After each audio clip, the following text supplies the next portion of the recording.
Today is our first podcast in 2024, talking all things Mariemont Warriors with AD Tom Nerl. Coach, how we doing?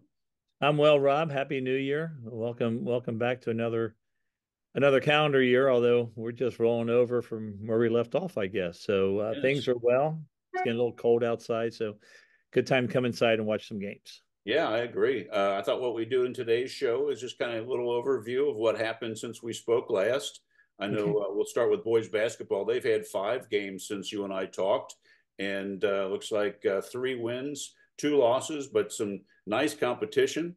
And it looks like 2 league wins, 1 league loss, but it looks like it's been a productive December and early January for the Warriors.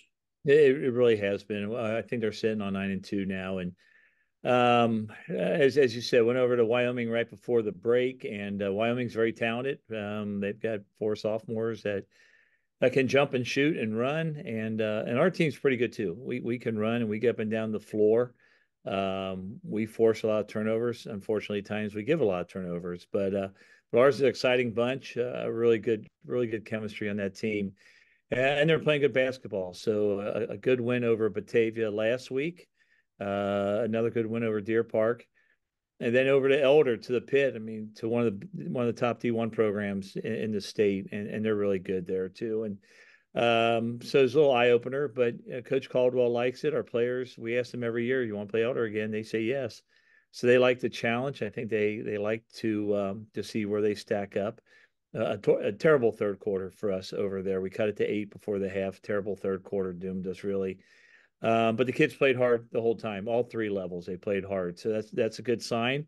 And Such we a go good out to Reading. environment over there for high school basketball. It is, yeah. You don't get the Friday night student crowd.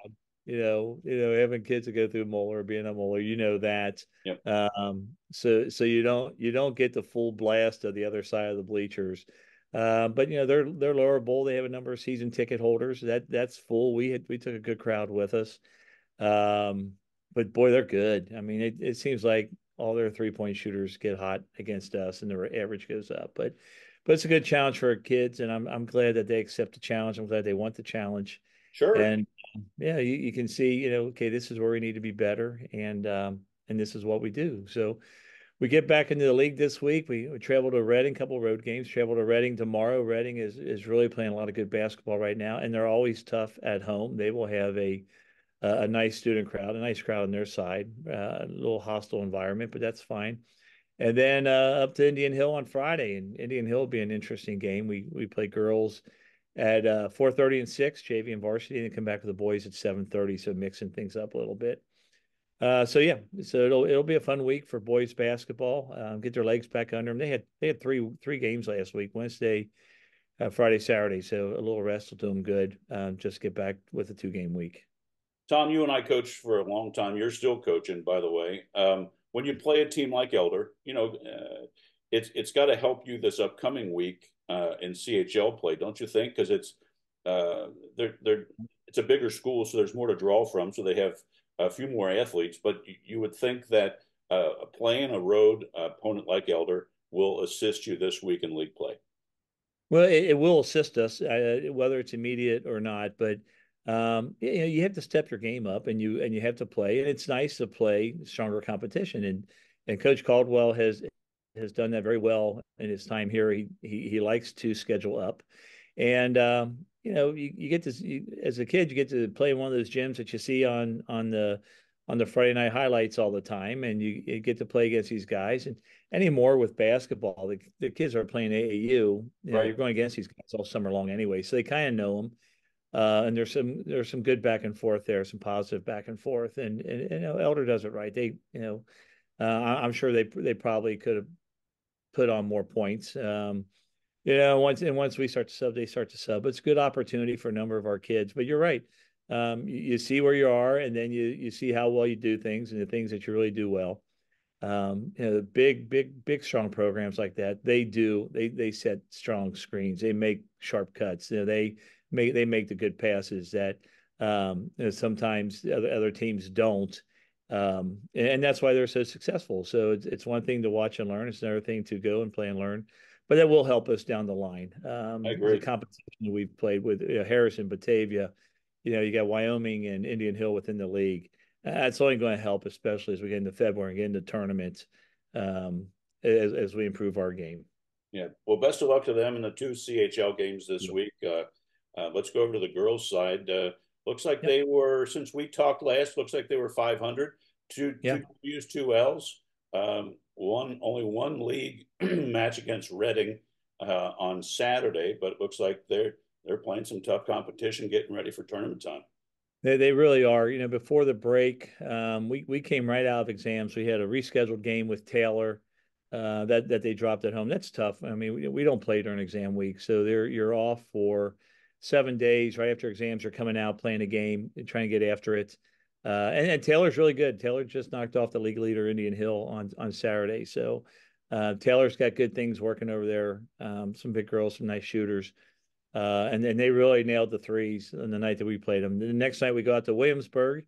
Again, Williamsburg is one of those schools. They have a great program. They have a great girls program, all across the board. All their programs across the board are strong. But because they're out on the periphery of the city, they don't get Right. all the variety that they do. But they've got a group of girls in right now that can really shoot. I think we had 9 point lead in the third and end up dropping that by 4. So that was difficult, but our girls came out, got hot. Again, they had that crazy week too last week. Tuesday they played Claremont Northeastern. Big one. Thursday it's Blanchester, and then you got a league game with Reading on Saturday. So 3 games in a span of 5 days. Our JV girls played. I think last week they played Tuesday, Thursday. They played Seven Hills JV on Friday. They turn around with Reading on Saturday, then they play again tonight. So yeah, just try and get these games and you get some reschedules already. Right. They've got a busy 2 weeks coming up, but they're doing well. Erin Wilder's getting hot. I mean, she's been a great surprise for us. She's really lighting it up behind the arc. Fry and Spring, they've been strong for us all year. And then again, some of the younger players in the mix as well. They're really starting to mesh together. And with a younger team, we want to be ready for the tournament. Yeah, we want to win the league games, want to win along the way, but we have to get better along the way. Sure. So hopefully that pays off when the third week of February rolls around with tournament time. I'm But looking yeah, at the schedule for this week. You got Miami Valley Christian coming to Mariemont, and then you travel on Friday to Indian Hill, and then turn right around for another CHL at Finneytown on Saturday. So another tough week. another busy week, and then they go to Norwood on Monday on the day off of school. And Norwood's really good this year too. I mean, they have a bunch come through, and we've battled with them back and forth last couple of years. So really some good basketball, and between not to discount Finneytown, but between Friday and Monday, probably two of the top teams in the city that we're going to face in the span of 4 days. So you got good luck to them, and hopefully they can stay hot and keep racking up some W's. Yeah, sounds good. Let's go into the lanes Yep. and let's talk bowling. Looks like it was a light schedule in December, and they're jumping right back into it at Crossgate today against the Yep. Blue Devils, and then Wednesday against Wyoming at Matty Bowl, and Thursday against Indian Hill at Eastgate. So busy week for the bowlers. It is, and they're a young bunch. And as talking to Coach Barr, their scores are improving weekly. And we had the Warrior Invitational right before break, I think on the 19th there, 16th or 19th, whatever that was. And 10 teams in there, bowling, and so it was a great smaller Probably a school. great atmosphere, wasn't it? Oh, it was great. The place was packed, and 10 teams, and they're all smaller schools, and so the competition was really good. Bringing some schools like Williamsburg, East Clinton, and then some league schools as well. So seeing some different competition. But yeah, back at Madison Bowl this week, and our girls, we have outside of the one, everyone's a new bowler this year. So learning and getting better as we go along. But as you said, they step it up this week with Reading today. I think Wyoming at Madison on Wednesday, Indian Hill out Eastgate on Thursday. So a busy week for them, but the weather's going to be cold, so it's good to be inside bowling. Tom, isn't it fun in bowling to watch the new bowlers that start in late November, early December, and then just watch them get better throughout the year? It's a sport you can really see the improvement almost drastically. The more they bowl, the better they get. It is, they're almost like baseball pitchers. They come out and they think they have a way how to do it, or maybe they haven't done it much growing up, and then they come out and they have one way of one style, I guess, of bowling, and then they get a little bit of coaching, or they get some tricks from their teammates, and also you see their deliveries improve, you see their approaches improve, but just a lot of spirit because a lot of teams will have cheers after strikes or cheers after spares, and just really watching them come together like that. It is fun as they progress, and so. And Madison Bowl's been a great host for us these last 5 or 6 years, and just a great environment there.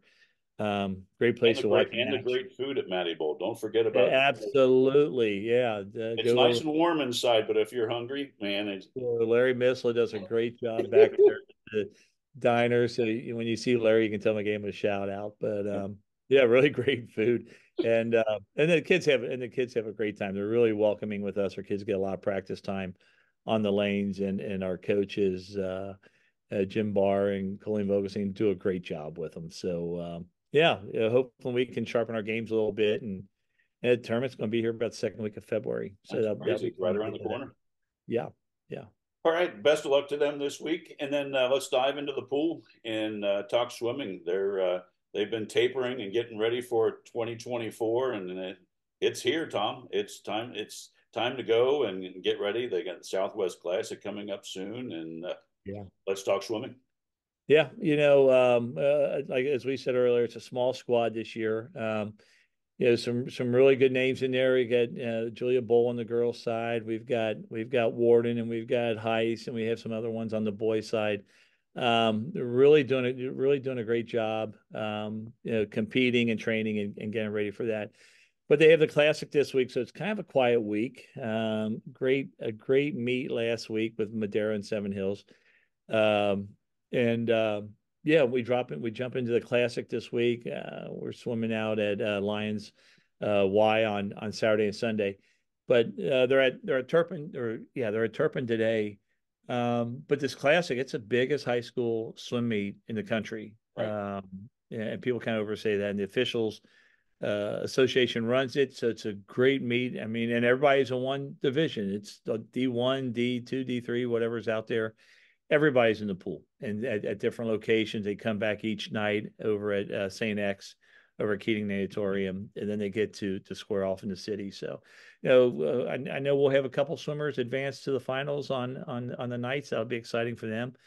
But really looking towards that, and then next week we have senior night for Michael, and then the CHLs are the following weeks, and then it's Crazy. in January. So really went fast, and but looking for them to start peaking there, and send some personal records. Yeah, it sounds good. Best of luck to them this week as they Great. get ready for tournament time. Tom, that's it for this week. We'll take next week off because it's a holiday, and then we'll jump Okay. right back in it. And then I think we've got 4 or 5 straight weeks of shows. So thanks again, always as your time. Happy New Year, and best of luck to the Warriors this week. And we'll touch base in 2 weeks. Sounds good. Thank you, Rob. Thanks for everybody, and everybody else. We'll see it at a game. Sounds good, Tom. Thank you.